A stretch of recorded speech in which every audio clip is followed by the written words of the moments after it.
हिंदुस्तान की कदीम ज़ुबान पाली है और इसकी क़दामत इतनी है कि जैन धर्म और बौद्ध धर्म की सारी किताबें पाली धर्म में ही लिखी गई। चाहे तीर्थंकर के अक़वाल हों या महात्मा बुद्ध के, सब पाली ज़ुबान में लिखी गई। और गुप्त वंश हों या अशोका के ज़माने में भी हिंदुस्तान की सरकारी ज़ुबान या मगध रियासत की सरकारी ज़ुबान पाली थी। पाली का अपना स्क्रिप्ट था। ब्राह्मण जब आए मेसोपोटामिया और सेंट्रल एशिया से, तो उनके यहाँ वो संस्कृत तो लाए मेसोपोटामिया से, लेकिन उनका कोई स्क्रिप्ट नहीं था। इसलिए संस्कृत लिखी नहीं जाती थी। सिर्फ ब्राह्मणों में आपस में बोलचाल की ज़ुबान कहिए या उनके पूजा पाठ की ज़ुबान कहिए, वो रह गई थी।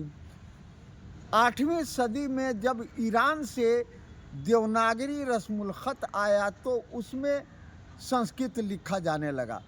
सुनने में अजब सा लगता है कि देवनागरी स्क्रिप्ट ईरान से आया, लेकिन जब आप गूगल पे इस देवनागरी इन ईरान जब टाइप करेंगे, तो रिज़ल्ट आएगा कि ईरान में ये लिपि या ये रस्मुल ख़त ईजाद हुई। और सबसे पहले इस स्क्रिप्ट में जो ज़ुबान लिखी गई वो पश्तो थी, लेकिन जब ब्राह्मणों ने उसमें उसको मजहबी ज़ुबान लिखने के लिए बना दिया अपना, तो बड़ी सख्ती से महमूद गज़नवी ने मना किया कि अब पश्तो देवनागरी स्क्रिप्ट में न लिखी जाए, बल्कि उसको पर्शियन स्क्रिप्ट में लिखी जाए। और इस तरह से 10वीं सदी से पश्तो की तमाम लिटरेचर वो पर्शियन रस्मुल ख़त में लिखे जाने लगे। लेकिन हिंदुस्तान में देवनागरी ने तरक्की की और इस तरह से वो देवनागरी वजूद में आई। ये संस्कृत को कोई रिटन शक्ल में आई। उर्दू ज़ुबान की पैदाइश यूँ तो 8वीं सदी के शुरू में ही सिंध में हो चुकी थी और वो पर्शियन स्क्रिप्ट में लिखी जा रही थी।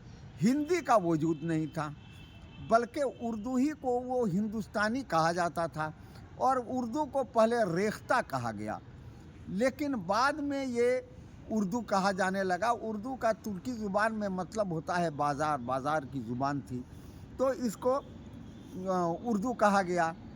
और जिसमें फ़ारसी, प्राकृत और पाली ज़ुबान के और अरबी और तुर्की ज़ुबानों के भी अल्फाज इसमें शामिल थे। बहुत दिनों तक पूरे हिंदुस्तान की अवामी ज़ुबान यही उर्दू रही, जिसको हिंदुस्तानी कहा जाता था। उस वक्त तक ये दोनों स्क्रिप्ट में, यानी पर्शियन स्क्रिप्ट और देवनागरी स्क्रिप्ट में लिखी जाती थी।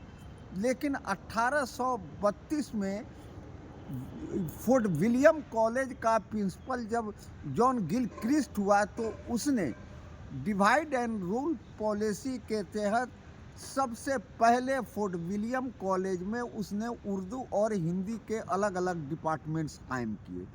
उर्दू डिपार्टमेंट्स का हेड ऑफ डिपार्टमेंट मौलवी अब्दुल हक को बनाया और हिंदी का सबसे पहला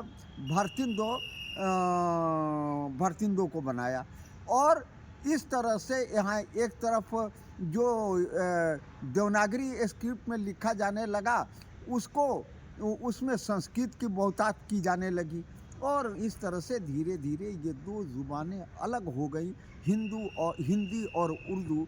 वरना ये दोनों ज़ुबान एक ही थी और हिंदी और उर्दू दोनों के पहले शायर अमीर खुसरो हैं।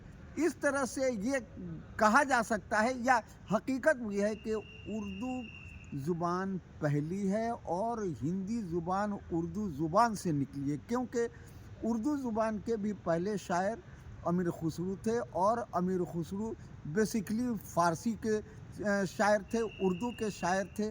और ये बाद में जब अंग्रेज़ों ने 1832 में उर्दू और हिंदी डिपार्टमेंट अलग किया, तब ये दो ज़ुबानें हो गईं।